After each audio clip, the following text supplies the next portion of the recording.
kabarnya hari ini? Ya, hari ini kita akan membahas materi kemarin.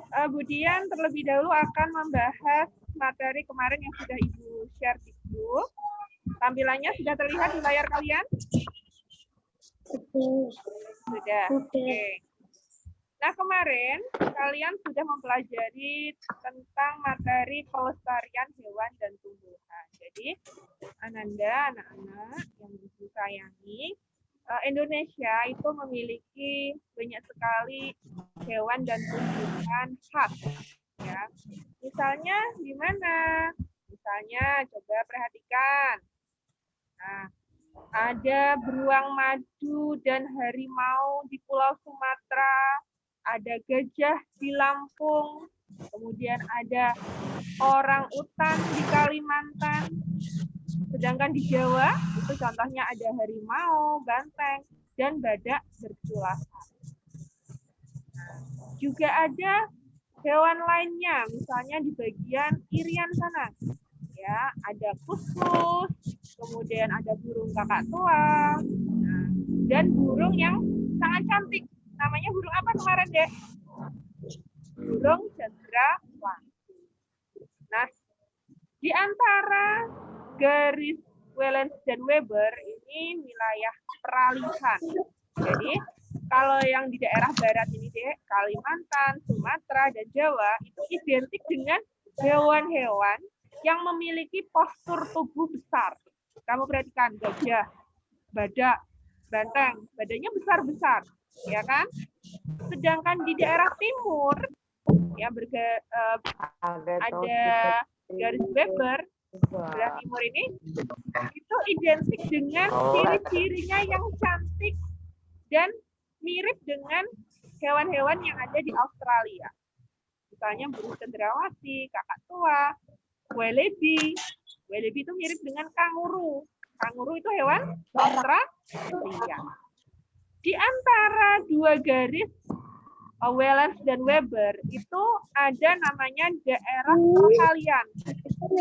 Disinilah hewan-hewan khas Indonesia berada. Contohnya, dan yang terkenal yang menjadi 7 keajaiban dunia itu ada hewan apa sayang?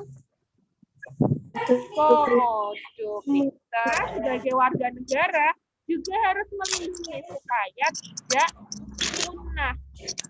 Caranya bagaimana, Bu? Lihat, in situ. In itu di dalam. Maksudnya, hewan dan tumbuhan itu ada di dalam habitat aslinya. Ya, ingat-ingat, in itu dalam. Maksudnya di dalam habitat aslinya.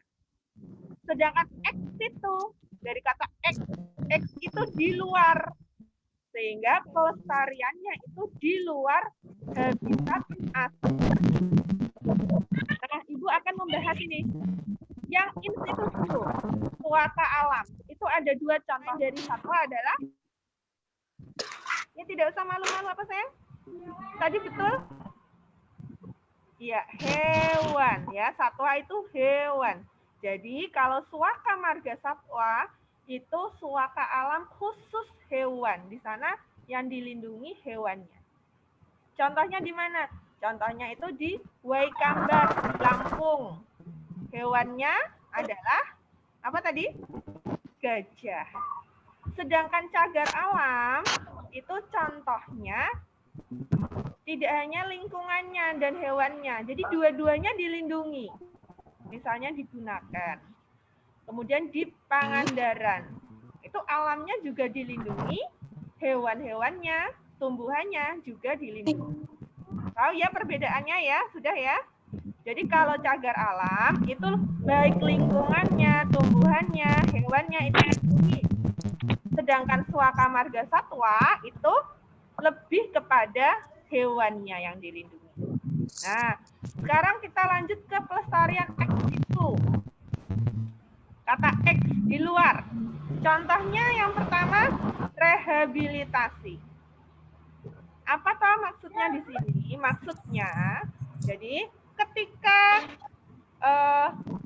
Badan Perlindungan Hewan menemukan hewan-hewan yang cedera, luka. Misalnya ada gajah terluka karena terperosok mau jatuh ke jurang, atau misalnya harimaunya tertangkap ranjau. Nah, dia kan luka deh itu. Nah, maka harus dipindahkan untuk dirawat. Masa hewannya mau dirawat di hutan kan tidak mungkin. Nah, tempat untuk merawat hewan-hewan yang cedera tadi itu disebut pusat rehabilitasi. Sampai penangkaran. Kalau penangkaran itu hubungannya dengan perkembangbiakan. Penangkaran itu lebih kepada biasanya burung. Misalnya tadi burung maleo, jumlahnya sudah sedikit, maka harus dikembangbiakkan. Itu di penangkaran. Paham? Ya, oke. Nah, sekarang Ibu punya beberapa contoh perilaku yang berhubungan dengan hewan peliharaan. Nah, kira-kira rajin membantu orang tua itu untuk pengamalan menit apa ya? Ya, ketiga. Oh, ketiga lambangnya apa sayang kemarin? Pohon beringin. Pintar semua anaknya Budian.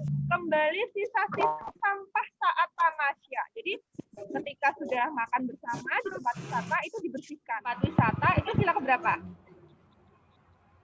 Berhubungan dengan perilaku. Perilaku yang beradab. Berarti sila keberapa? Ada yang tahu? Kedua, ya pintar. Berdiskusi dan memutuskan untuk melakukan gotong royong membersihkan kandang ya.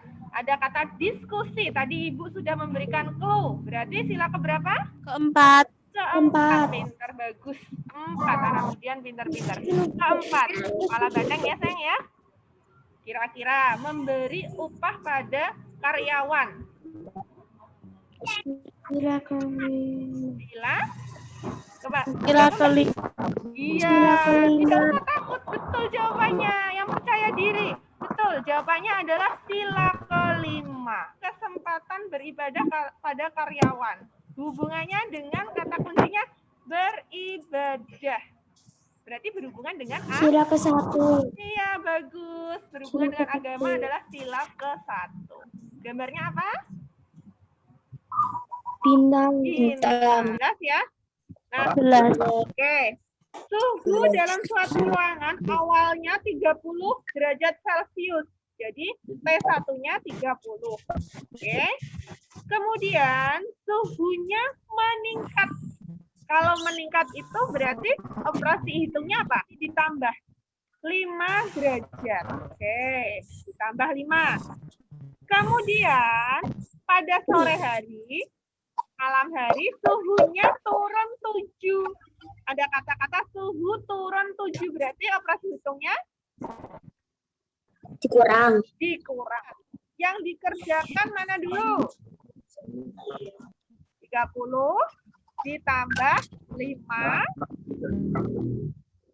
Kemudian dikurangi 7. Berapa 30 tambah 5? 35. Kemudian dikurangi 7. Ya, berapa sayang 35 kurangi 7? 28. Iya, jawabannya adalah 28. Oke. Sekarang nomor 2. Jadi 12-nya di dalam kotak itu ada toples, berarti dikali ya. Setelah itu ternyata di satu toplesnya itu ada 12 kue. Berarti apakan lagi? Dikali lagi. Ya, dikali lagi. Sama dengan. Nah, kalau seperti ini berarti nanti mengerjakannya bagaimana? Urut ya. 12. Ya 12 dikali 12 dikali 12 dikali 12. Ya, pintar. 12. 140. Nah, dikali 12 sama dengan jawaban kemarin 1728. Ya, 1728. Nah, 28. perhatikan. 12 dikali 12 dikali 12.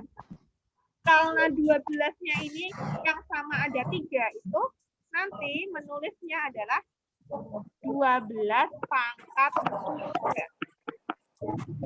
Ya, 12 pangkat 3. Jadi kalau Bu Dian menyebutkan 2 pangkat 3, itu bukan 2 dikali 3, tapi 2 dikali 2 dikali 2. 5 pangkat 3. Bukan 5 dikali 3, tetapi 5 dikali 5 dikali 5.